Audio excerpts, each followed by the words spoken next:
말씀은 로마서 13장 8절입니다.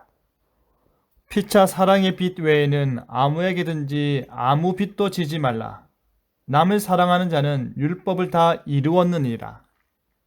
바울은 로마의 그리스도인들에게 복음을 전하고 그 복음을 향한 믿음 안에 거하는 자는 이미 의롭다함을 얻게 되고 하나님의 사랑에서 끊어지지 않을 것이라는 확신을 심어 주었습니다.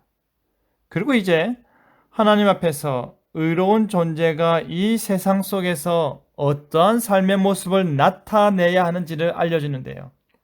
사랑하는 자가 되자라는 제목으로 말씀이 주는 교훈을 함께 나누겠습니다. 바울은 그리스도인이 누군가에게 빚을 지지 말라고 합니다. 하지만 단 하나의 예외를 두는데요. 그것은 바로 사랑의 빚입니다. 누군가가 자신의 삶을 위해 물질적인 채무가 생긴다 하더라도 그것을 다 갚지 않고 남겨두거나 그로 인해 또 다른 갈등과 문제가 발생케 하지 말라고 합니다. 모든 부채는 다 갚아져야 하고 그로 인해 그리스도인으로서 혹은 하나님의 자녀로서 흠집이 나지 않게 하라는 말입니다. 다만 사랑의 빚은 괜찮다는 것입니다. 사랑하는 순간 율법을 이룬 것이라는 말입니다. 바울은 사랑하면 되는 것이지 율법이 필요 없다는 식으로 말하지 않습니다. 바울은 율법은 폐기된 것이니 그 어떠한 행동적 규제로 필요 없다는 식으로 말하지 않습니다. 율법은 오직 사랑으로 완성되는 것입니다. 율법은 오직 사랑으로 그 존재 가치를 드러내는 것입니다. 바울은 사랑의 율법을 이룬다는 그 사실을 율법의 예로 바로 알려줍니다. 간음하지 말라, 살인하지 말라, 도둑질하지 말라, 탐내지 말라는 10계명의 계명들을 언급하면서 이 모든 계명을 이행하는 데 있어서 사랑이 얼마나 중요한지를 알려주는 것입니다. 진정한 사랑이 없으면 이웃을 향해 죄를 범하게 되기 때문입니다. 진정한 사랑이 없으면 이웃의 생명과 삶을 파괴하기 때문입니다. 그렇기 때문에 바울에게 사랑은 단순히 감정적인 것 이상의 역할을 하는 것입니다. 바울에게 사랑은 매우 적극적이고 긍정적인 규범으로서 이웃과의 관계 가운데 이루어져야 하는 것입니다.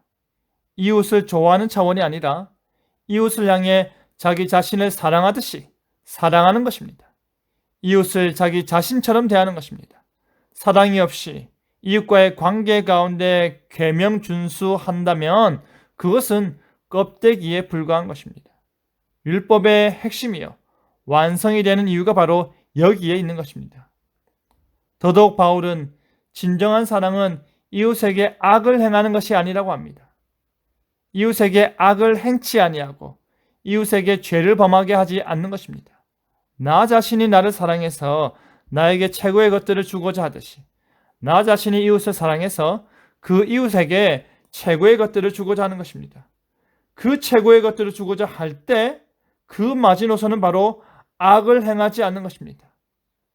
악을 행함으로 인해 그 사람에게 상처를 주고 또 다른 죄악을 불러일으키고 또 다른 실수로 인해 아픔과 상처를 만들어내지 않는 것입니다.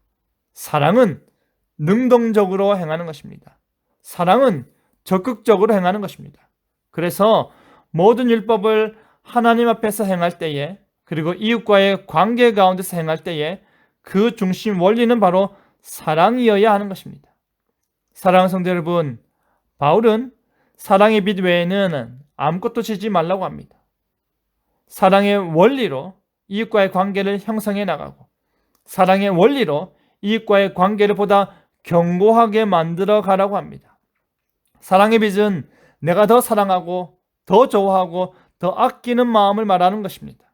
더 표현해야 하는데 더 따뜻하게 대해야 하는데 그러지 못해서 빚진 마음을 말하는 것입니다. 오직 사랑으로 우리의 삶을 더 빛나게 만들고 오직 사랑으로 우리가 관계하는 모든 사람들에게 하나님의 말씀의 참된 의미를 드러내고 오직 사랑으로 하나님께서 나와 우리와 교회가 보여야 하는 모습을 완성해 나감으로 인해 하나님께 영광 돌리는 것입니다. 하나님께서 우리를 너무나도 사랑하시듯이 우리 역시도 이웃을 사랑하여 그 사랑에 빚진 마음으로 살아감으로 인해 하나님이 원하시는 모습으로 계속해서 변화되어 가길 바랍니다. 그리하여 사랑하는 자가 되어 하나님의 말씀을 성취하여 나가는 저와 여러분 되기를 간절히 바랍니다. 아멘.